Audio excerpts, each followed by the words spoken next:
Hello friends, welcome to M education zone. आज एक बार फिर मैं आप लोगों के सामने उपस्थित हुआ हूँ अपना नया वीडियो लेके। आज की इस वीडियो में मैं आप लोगों के सामने कक्षा 9 की पाठ्यपुस्तक क्षितिज भाग 1 इसका जो पद्य खंड का पहला अध्याय है, कबीर की साखियाँ एवं शबद लेकर आया हूँ। इस वीडियो के माध्यम से मैं आप लोगों को कबीर दास जी की साखियाँ एवं शबद इनका पूरा भावार्थ समझाऊंगा चित्र सहित। उम्मीद करता हूँ आप लोगों को मेरा ये वीडियो जरूर पसंद आएगा। अगर आपको मेरा वीडियो पसंद आए तो मेरे इस वीडियो को लाइक करना और मेरे चैनल को सब्सक्राइब करना ना भूलिएगा। तो चलिए शुरू करते हैं आज का वीडियो। कबीर दास जी कहते हैं, मान सरोवर सुभर जल हंसा केली कराही, मुक्ता फल मुक्ता चुगे अब उड़ी अनत न जाही। तो विद्यार्थियों, यहाँ पर इस साखी के दो अर्थ हैं। सबसे पहले मैं आपको पहला अर्थ बताऊंगा। मानसरोवर सुभर जल, जो मानसरोवर रूपी तालाब है वह पूरी तरह भरा हुआ है जल से, पानी से। हंसा केली कराही, केली का अर्थ होता है खेल या क्रीड़ा। तो इस मानसरोवर रूपी जल में जो पूरी तरीके से भरा हुआ है, उसमें हंस क्रीड़ा कर रहे हैं, खेल कर रहे हैं। मुक्ता फल मुक्ता चुगे, और साथ ही वे मुक्ता फल मोतियों को चुग रहे हैं। अब उड़ी अनत न जाही, और इतने आनंद मग्न है कि वे इस मानसरोवर रूपी तालाब को छोड़कर कहीं और नहीं जाते। ये तो इसका पहला अर्थ है। अगर देखें इसका एक विशेष अर्थ, तो उसके अनुसार कबीर दास जी कहते हैं कि जो साधक है, जो परमात्मा की साधना में लीन है, जो माया मोह से जो मुक्त हो चुका है, उसके मानसरोवर रूपी जो मन है उसमें सुभर भक्ति रूपी जल भरा हुआ है। उसमें जो साधक है वह परमात्मा की भक्ति में लीन है, और साथ ही वह परमात्मा का आशीर्वाद निरंतर प्राप्त करते रहता है। अब उड़ी अनत न जाही, और अब इसके अलावा उसका मन कहीं और नहीं लगता है, माया मोह में नहीं लगता है, वह माया मोह के बंधन से मुक्त हो चुका है। तो इस तरह कबीर दास जी कहते हैं कि जो सच्चा साधक होता है वह भी परमात्मा की भक्ति में लीन रहता है, माया मोह के बंधन से मुक्त रहता है। दूसरी साखी कबीर दास जी कहते हैं, प्रेमी ढूंढत मैं फिरों प्रेमी मिले न कोई, प्रेमी कौन प्रेमी मिले सब विष अमृत होई। तो कबीर दास जी कहते हैं कि मैं सच्चे साधक को ढूंढते हुए इधर उधर काफ़ी जगह फिरा, लेकिन मुझे प्रेमी मिले ना कोई, सच्चा साधक कहीं नहीं मिला, ऐसा प्रेमी कहीं नहीं मिला। प्रेमी को प्रेमी मिले, और जब मुझे सच्चा साधक मिल गया, सब विष अमृत होए। तो सारा जो विष था, जो दुर्गुण रूपी विष था, वह सारा क्या हो गया? अमृत हो गया। अर्थात मेरे भीतर जितने भी दुर्गुण थे वह सब नष्ट हो गए, और ये दुर्गुण रूपी सारा विष अमृत हो गया और वो सगुण में बदल गया। अगली साखी में कबीर दास जी कहते हैं, हस्ती चढ़िए ज्ञान को सहज दुलीचा डारी, स्वान रूप संसार है भूकन दे झक मारी। तो कबीर दास जी इस साखी के माध्यम से हमें सीख देते हैं कि हमें सत्य के मार्ग पर हमेशा चलते रहना है, परमात्मा की भक्ति करते रहनी है, और समाज के ऐसे लोगों से सावधान रहना है जो हमारे मार्ग में बाधाएं उत्पन्न करते हैं और हमें हमारे जो सही मार्ग है उससे हटाने का प्रयास करते हैं, उसमें रुकावटें उत्पन्न करते हैं। तो यहाँ पर कबीर दास जी कहते हैं, हस्ती चढ़िए ज्ञान को, हमें हाथी, हस्ती का अर्थ है हाथी, ज्ञान रूपी हाथी की सवारी करनी चाहिए। सहज दुलीचा डारी, और उसमें सहज रूपी कालीन या दरी हमें बिछानी चाहिए, यानी कि हम हमेशा अपने मार्ग पर चलें सहज रूप से, किसी के दबाव में हम अपना मार्ग परिवर्तन न करें अगर हम सही मार्ग पर हैं। स्वान रूप संसार है, और ऐसे समाज के लोग जो मार्ग में बाधाएं उत्पन्न करते हैं वह स्वान रूप हैं, यानी कि जैसे कुत्ता होता है, स्वान का मतलब। भूकन दे झक मारी, उन्हें केवल बोलते रहने दीजिए, व्यर्थ ही वे अपना उसमें समय नष्ट करेंगे और कुछ समय बाद ही वे चुप हो जाएंगे। तो कबीरदास जी हमें ऐसे लोगों से बचने के लिए इस साखी के माध्यम से कहते हैं और अपना जो हमारा सत्य का मार्ग है उस पर अडिग रहने के लिए कबीरदास जी हमें सीख देते हैं। उम्मीद है आप लोग समझ गए होंगे। अगली साखी में कबीरदास जी कहते हैं, पखा पखी के कारणे सब जग रहा भुलान, निरपक होई के हरि भजय सोई संत सुजान। तो कबीरदास जी इस साखी के माध्यम से हमें निष्पक्ष होकर परमात्मा की भक्ति करने की सीख देते हैं। कबीरदास जी कहते हैं पखा पखी के कारणे, पखा पखी का अर्थ होता है पक्ष विपक्ष, यानी कि ये पक्ष या वो पक्ष, मैं इस पक्ष में हूँ, मैं उसके साथ हूँ, उसके साथ नहीं हूँ। जो इन चीज़ों में पढ़ता है वह सब जग रहा भुलान, वह सारे जग को ही भूल जाता है। अर्थात वह किसी एक पक्ष के साथ नहीं रहकर कभी पक्ष कभी विपक्ष करते रहता है और सच्ची भक्ति परमात्मा की वह नहीं कर पाता और अपने मार्ग से भटकता रहता है। निरपक हुई के हरि भजे, लेकिन जो व्यक्ति निरपक होता है निष्पक्ष या बिना पक्षपात किए, जो व्यक्ति बिना किसी पक्षपात के सभी के साथ समान रूप से चलते रहता है और परमात्मा की भक्ति करते रहता है, सोई संत सुजान, वही क्या है, वही सच्चा संत होता है और वही अपने मार्ग में आगे बढ़ता है और उसी को अपनी मंजिल प्राप्त होती है। लेकिन अगर हम पक्ष विपक्ष करते रहते हैं तो उसमें कई कठिनाइयां हैं और हम अपनी मंजिल से भटक जाते हैं। तो हमें निष्पक्ष होकर अपने कार्य करने चाहिए। अगली साखी में कबीरदास जी हमें धर्म के नाम पर न लड़ने और मिलजुल कर रहने की सीख देते हैं। कबीरदास जी कहते हैं, हिंदू मुआ राम कही, मुसलमान खुदाई, कहे कबीर सो जीवता जे दुहू के निकट न जाई। तो कबीरदास जी कहते हैं हिंदू राम के नाम पर और मुसलमान खुदा या अल्लाह के नाम पर आपस में लड़ते रहते हैं,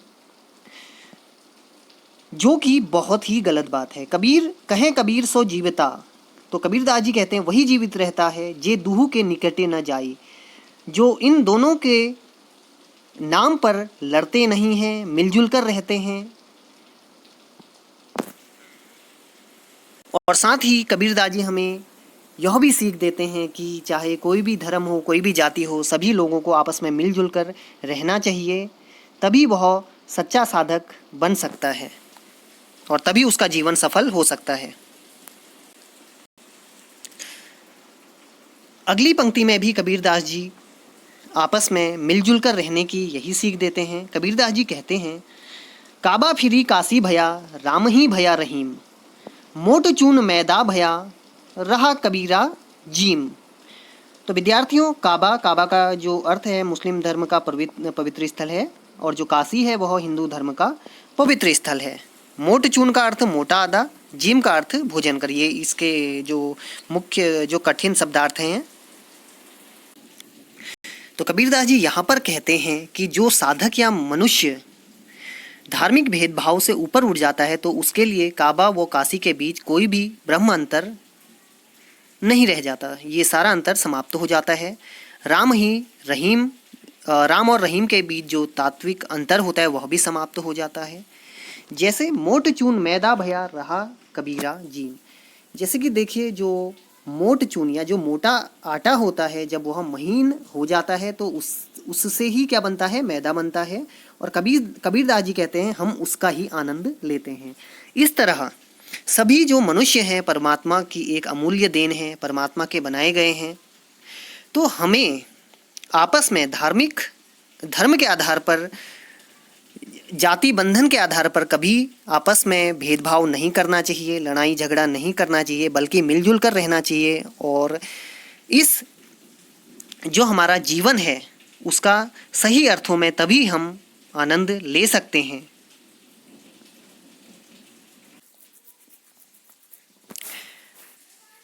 अगली साखी में कबीरदास जी हमें यह सीख देते हैं कि जो मनुष्य है वह अपने कुल से नहीं बल्कि अपने कर्मों से महान होता है। कबीरदास जी कहते हैं इस साखी में, ऊंचे कुल का जन्मिया, जे करनी ऊंच न होई, सुबरन कलश सुरा भरा, साधु निंदा सोई। कबीरदास जी कहते हैं ऐसे मनुष्य जो ऊंचे कुल का जन्मिया, जिन्होंने जन्म तो बहुत ऊंचे कुल में लिया है, अच्छे कुल में लिया है, जे करनी ऊंच ना होई, लेकिन जिनके जो कर्म हैं वे अगर अच्छे नहीं हैं, ऊंचे कर्म नहीं हैं उनके, तो वो कैसे हैं? सुबरन कलश सुरा भरा। तो कबीरदास जी कहते हैं ऐसे लोग सोने के उस कलश के समान हैं, उस घड़े के समान हैं, जैसा आप इस फोटो में देख सकते हैं। ऐसे सोने के कलश के समान है जिसमें क्या भरी हुई है? सुरा या मदिरा या शराब भरी हुई है। मदिरा या शराब जिसे दोष की दृष्टि से, जिसे अच्छी दृष्टि से नहीं देखा जाता, वह ऐसे सोने के घड़े में भरी हुई है। ऐसे लोगों की तुलना की गई है। साधु निंदा सोई, और ऐसे लोगों की सभी जो साधु हैं, सज्जन लोग हैं, वे निंदा करते हैं। तो कबीरदास जी कहते हैं कि मनुष्य को हमेशा सदैव अपने कर्म ऊंचे रखने चाहिए, कभी भी बुरे कर्म नहीं करने चाहिए, तभी वे महान हो सकते हैं, समाज उनकी प्रशंसा तभी करेगा।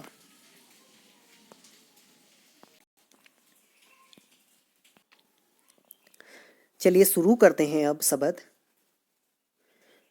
इन पदों में कबीरदास जी कहते हैं, मोको कहाँ ढूंढे बंदे, मैं तो तेरे पास में, ना मैं देवल ना मैं मस्जिद, ना काबे कैलाश में, ना तो कौने क्रिया कर्म में, नहीं योग बैराग में, खोजी होए तो तुरते मिली हों पल भर की तलाश में।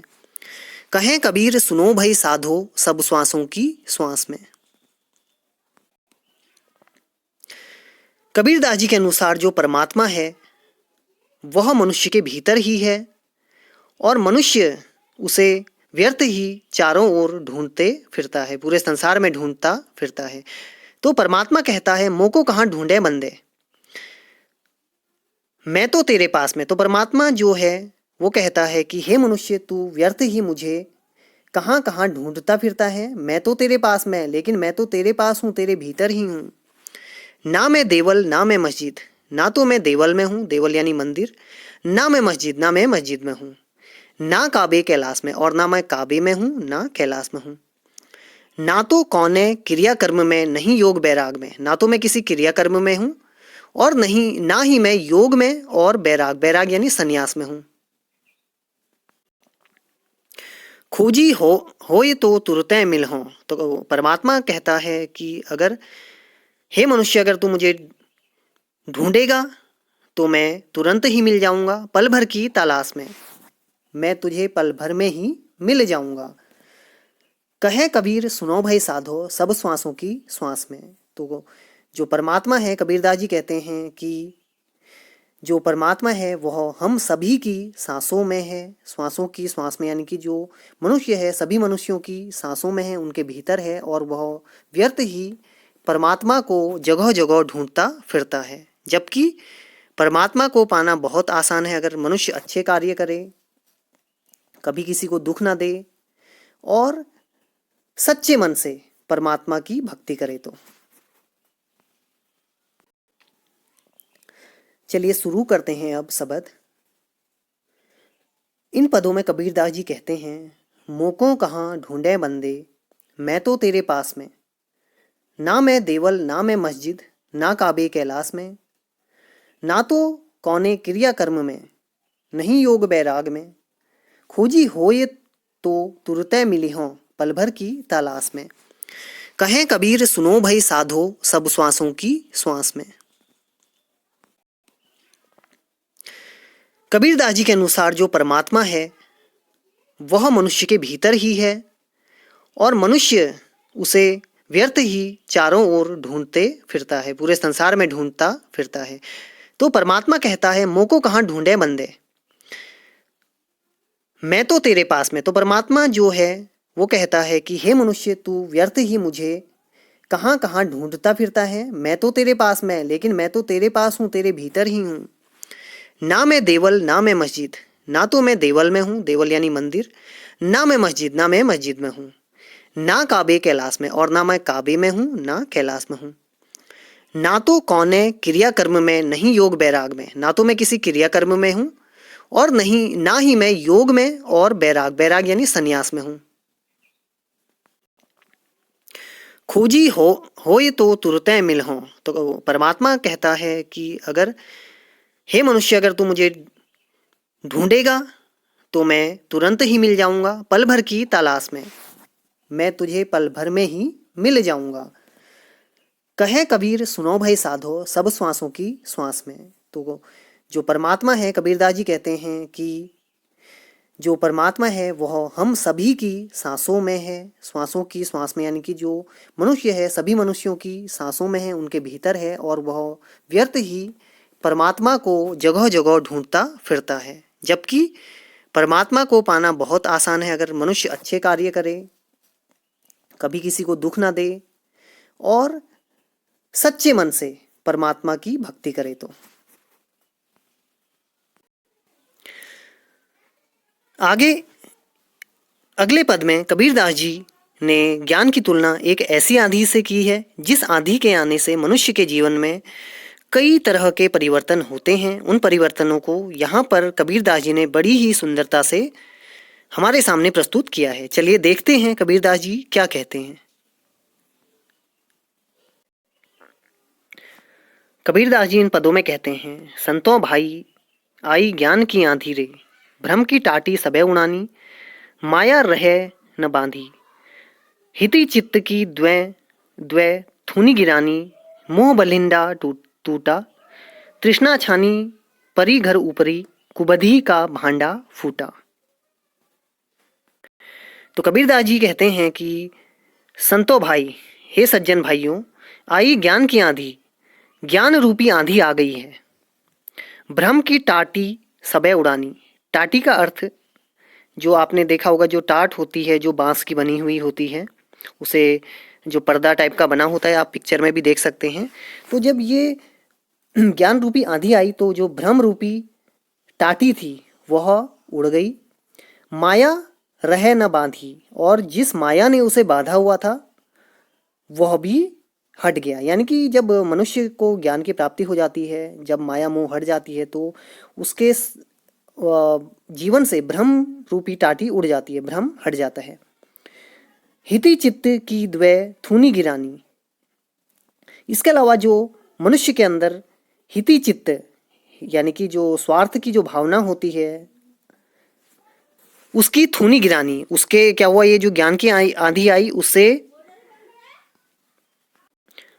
जो स्वार्थ रूपी थूनी, थूनी का अर्थ होता है टेक, जो मकान के जो छप्पर है उसे गिरने से बचाने के लिए नीचे से लगाया जाता है बांस का टेक, उसे बोला जाता है थूनी। तो इस आंधी से जो स्वार्थ रूपी थूनी थी वह गिर गई, मोह बलिंडा टूटा। बलिंडा का अर्थ होता है छप्पर की जो मजबूत लकड़ी होती है। तो इससे क्या हुआ, जो मोह रूपी छप्पर की लकड़ी है वह टूट गई इस ज्ञान रूपी आंधी से। तृष्णा छानी परी घर ऊपरी, इसके अलावा जो ज्ञान की आंधी थी उससे तृष्णा रूपी जो ऊपर छप्पर था, इस घर के ऊपर जो छप्पर था वह उड़ गया। अर्थात जो मनुष्य के अंदर जो तृष्णा होती है, जो इच्छाएं होती हैं, क्योंकि आपको पता होगा कि इच्छाएं कभी पूरी नहीं होती है इंसान की जब तक उसे अच्छी तरह समझ नहीं आती है। तो इस ज्ञान की आंधी आने पर यह जो इच्छाएं होती हैं वह खत्म हो जाती हैं। कुबधी का भांडा फूटा, और जो कुबुद्धि रूपी भांडा था या बर्तन थे, जैसा आप लोग ये यहाँ पर पिक्चर में देख सकते हैं, ये इस आंधी के आने से टूट गए। अर्थात यहाँ पर आप लोग ये देख सकते हैं कि इसका जो मुख्य अर्थ है इन पदों का वह है कि जब ज्ञान की आंधी आती है तो जो मनुष्य है उसके भीतर कौन कौन से जो दुर्गुण होते हैं वो खत्म हो जाते हैं। जैसे भ्रम हट जाता है, माया उसके पास नहीं रहती, स्वार्थ वह त्याग देता है, माया मोह से मुक्त हो जाता है, उसकी इच्छाएं समाप्त हो जाती हैं, और जो कुबुद्धि होती है, जो बुरी बुद्धि होती है वह खत्म हो जाती है। इस तरह मनुष्य का एक नव जीवन होता है और उसके सारे दुर्गुण खत्म हो जाते हैं ज्ञान की आंधी आने पर, अर्थात उसे ज्ञान जब प्राप्त हो जाता है। तो फ्रेंड्स, उम्मीद है आपको ये पिक्चर के माध्यम से अच्छी तरह इसका अर्थ समझ में आ रहा होगा। तो आगे कबीरदास जी कहते हैं,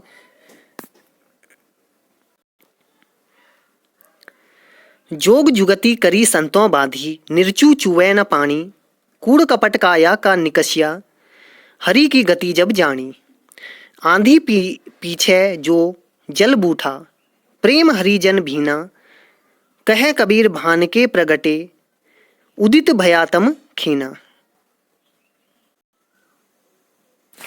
कबीरदास जी कहते हैं कि आंधी के चले जाने के बाद जो साधु संत हैं, जो सज्जन लोग हैं, उन्होंने योग साधना के बल पर और कड़ी मेहनत के बल पर इस छत का पुनर्निर्माण किया, ताकि मनुष्य के भीतर इस छत से फिर दोबारा दुर्गुण और अज्ञानता रूपी जो चीज़ें हैं वे दोबारा इस घर के भीतर ना आए या मनुष्य के जीवन के भीतर ना आए।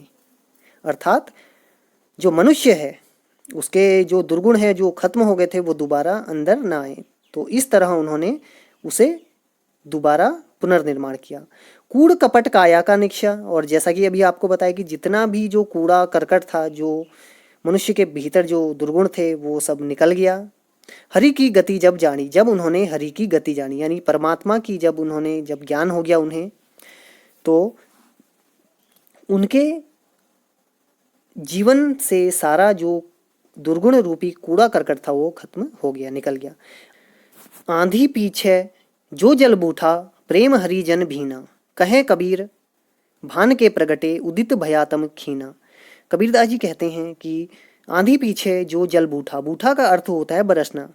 इस आंधी के बाद जो पानी बरसा, जो बारिश हुई, प्रेम रूपी जो पानी बरसा, प्रेम हरिजन भीना, तो जो सज्जन लोग थे, जो प्रेमी लोग थे, जो परमात्मा की भक्ति में लीन थे, वह भीगे और उनके सारे जो मैल थे वह धुल गए,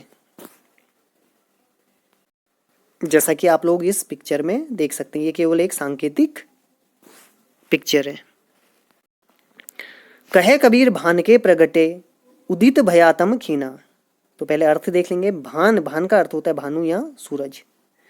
उदित, उदित का अर्थ होता है उदय होना, सूरज का उदय होना। तम, तम का अर्थ होता है अंधकार। खीना का अर्थ होता है क्षीण होना या नष्ट होना। तो कबीरदास जी कहते हैं कि इस तरह भान के प्रगटे यानी कि जो ज्ञान रूपी सूरज है उसके प्रकट होने से, उसके उदय होने से जो अंधकार रूपी, जो अज्ञानता रूपी अंधकार था वह नष्ट हो गया। तो कबीरदास जी कहते हैं कि इस तरह जब मनुष्य को ज्ञान की प्राप्ति हो जाती है तो उसके जो भीतर अज्ञानता रूपी अंधकार है वह भी नष्ट हो जाता है। तो उम्मीद है विद्यार्थियों आपको जितने भी यहाँ पर कबीरदास जी के पद थे उनके अर्थ समझ में आ गए होंगे।